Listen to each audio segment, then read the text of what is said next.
Olha, a metodologia de previsão de impactos é muito formal em alguns casos e é muito intuitiva e formal em outros casos. Eu adoto o caso duplo, né? Há formalidades metodológicas e, ao mesmo tempo, uma intuição interdisciplinária que me permite avaliar as consequências de qualquer tipo de projeto. E também não levo em conta o tamanho do projeto em termos de área. Às vezes, um pequeno foco de grande produtividade poluidora tem que ser tratado tão bem quanto um caso de um distrito industrial que tem um processo continuado de poluição. Bom, formalmente, a metodologia é simples. Em primeiro lugar, a gente coloca numa coluna quais os sistemas que podem ser impactados, podem oferecer impactos negativos. Então, vem lá, o sistema solos, o sistema vegetação, o sistema hidrológico, o sistema de recursos hídricos, o sistema, às vezes, até de águas subterrâneas. E nós, brasileiros, espertamente, colocamos uma coisa mais necessária, que é o sistema da organização humana do espaço tal como ele está hoje, porque todos os projetos são colocados dentro de espaços que têm ou a natureza muito extensivamente, a Amazônia, por exemplo, ou áreas que já têm um espaço total diferenciado entre remanescentes de ecossistemas naturais, agroecossistemas e sistemas urbanos. Então, não basta dizer que os sistemas impactados sejam só os da natureza, mas tem a projeção dos homens sobre as heranças da natureza e tal como a conjuntura permaneceu no espaço herdado da natureza, né? Então, com isso, a gente vai depois, segundo cada projeto, estabelecer os fatores impactantes do projeto. Cada setor impactante que é perturbador ao máximo ou ao mínimo para o solo, para o ar, para as águas, para a vegetação, etc., a gente tem que cruzar com o sistema impactado. Então, vamos supor que um distrito industrial tenha a condição de soltar gases de particulados. Então, eu vou ver como se cruzam os gases de particulados com o sistema vegetação. Depois, o próprio distrito industrial pode ter consequências muito sérias em termos de produção, de poluição hídrica. Então, o fator impactante básico continua sendo os efluentes líquidos e dentro deles alguns sólidos que podem perturbar o solo, a vegetação e, sobretudo, os homens que estão sobre o espaço herdado da natureza. Então, essa técnica de utilizar os sistemas impactáveis e os fatores impactantes é fundamental na educação ambiental. E existe um quadrozinho muito didático, né, em que a gente coloca de um lado o sistema, os fatores impactantes, do outro lado tudo aquilo que precisa ser pensado, né? As águas, os ares, os solos, a vegetação, a hidrologia superficial e a hidrologia, as águas subterrâneas, etc., etc., e depois a conjuntura do espaço organizado pelos homens através dos tempos. E disso vai resultar um outro conceito.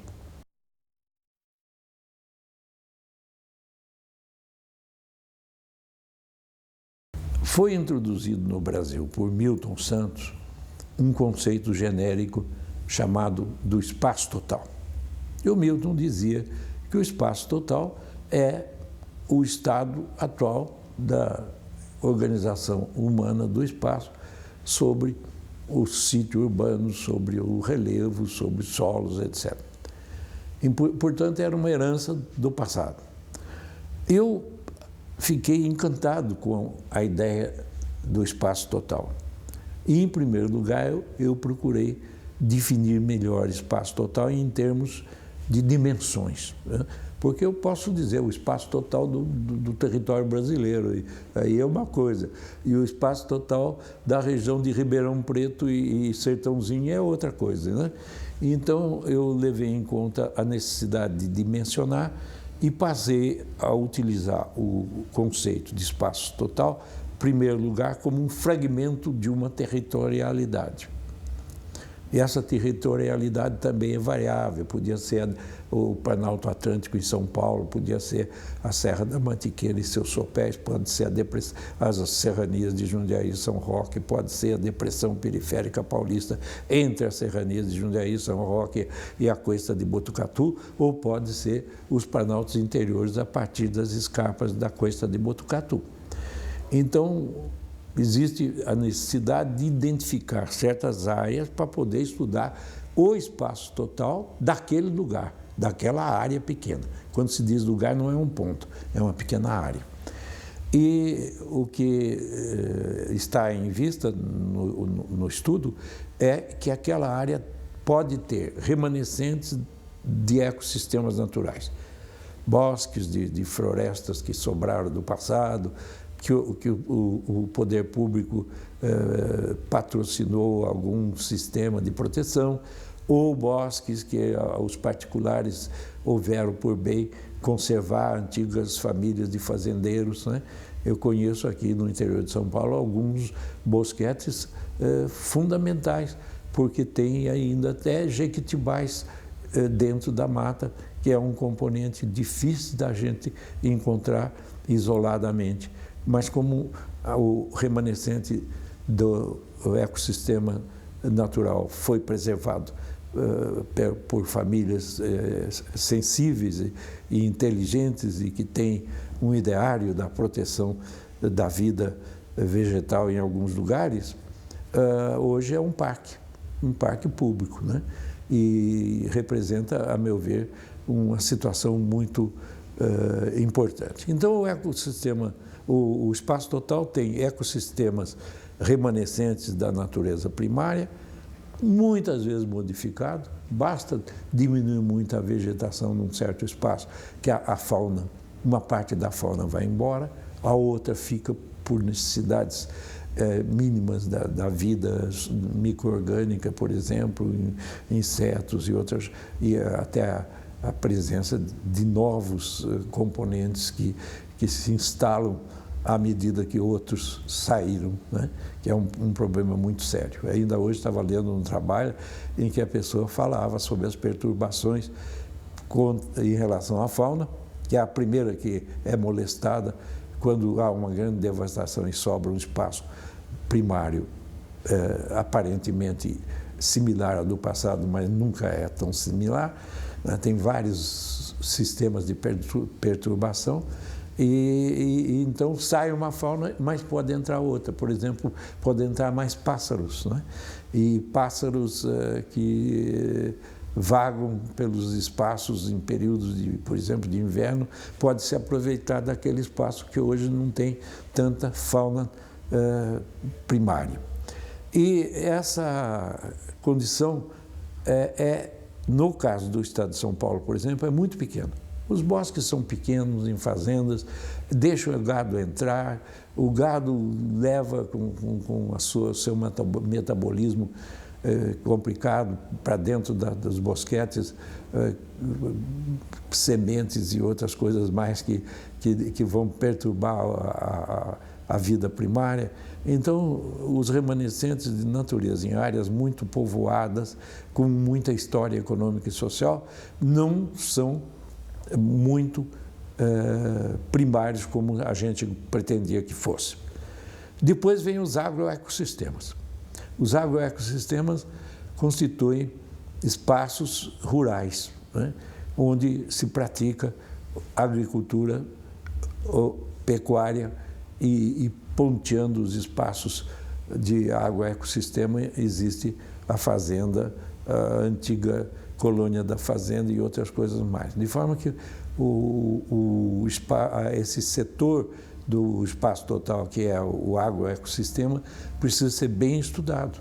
Na realidade, desapareceu o sistema natural primário, mas foi substituído por pastagens, em alguns casos, e por plantações de cana, de laranja, de hortaliças, etc. E em terceiro lugar, veio o problema mais complicado da história do nosso tempo, que é o ecossistema urbano em processo de crescimento e desdobramento. O ecossistema urbano, ele rouba espaços dos agroecossistemas e ele também teve o papel subrecente ou um pouquinho mais antigo de acentuar a devastação das paisagens primárias. Então, a gente hoje tem uma preocupação muito grande com o crescimento das cidades e com a interligação de cidades em face dos investimentos arquitetônicos e urbanísticos. A gente tem medo de que os melhores lugares de um país, como é o caso do interior paulista, um dia sejam os piores possíveis em termos de novas produtividades agrárias e pecuárias. Por quê? Porque se as cidades todas crescem em área, crescem em altura, crescem por saltação no meio dos campos cultivados, devido aos loteamentos especulativos, e a outra também está fazendo a mesma coisa, e a outra a mesma coisa, um dia, nesse problema das profundidades de tempo, é possível que haja uma aldeia global.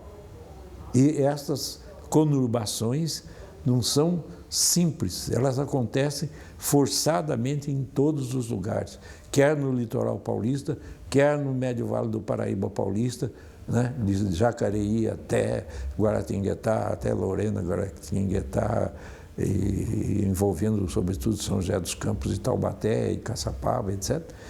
E acontece no interior. Um dos platôzinhos mais férteis que São Paulo tinha, além dos muito férteis que eram os de Sertãozinho, Ribeirão Preto, etc., onde tem terras roxas, estava no Planalto de Marília. E a cidade está crescendo e as outras pequenas também, e há uma emendação natural. E sobram os espaços de solos menos bons, e que também um dia serão aproveitados especulativamente. Eu acho que um dos maiores problemas da educação ambiental é mostrar que o neocapitalismo, que faz uma pressão sobre espaços dentro do espaço total, sobre subespaços dentro do espaço total, é aquele que diz respeito ao crescimento urbano por manchas contínuas, não controláveis pelo Estado ou pelo jurídico e por saltação no meio dos campos.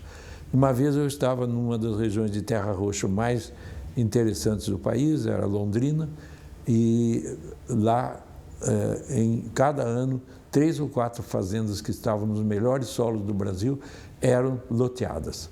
E eu chamei a atenção disso, ainda que precocemente, já estava com intuição de educação ambiental, chamei a atenção disso no jornal. Nossa Senhora, os loteadores ficaram furiosos, porque o problema é a economicidade, o problema é do agrobusiness, e eles entenderam que o agrobusiness depende de ter espaços para produtividade, né? Então tem havido uma perturbação muito grande nesse componente do espaço total, de tal maneira que a gente precisa ensinar, ainda que muito simplesmente, para uma criança que tem restinhos da natureza antiga, primária, que vem desde os tempos desde os primeiros tempos da colonização. Depois tem as zonas rurais, que a gente hoje chama de agroecossistemas, e realmente são sistemas modificados profundamente pelos homens, mas que têm produtividade. E por isso têm que ser pensados e bem resguardados. E, por fim, vem a rede urbana, uma cidade média crescendo muito, as pequenas também, e se emendando. Esse processo se chama de conurbação, mas antes de ser chamado simplesmente de uma emendação de cidades, era preciso estabelecer que o crescimento está relacionado com os protótipos do neocapitalismo.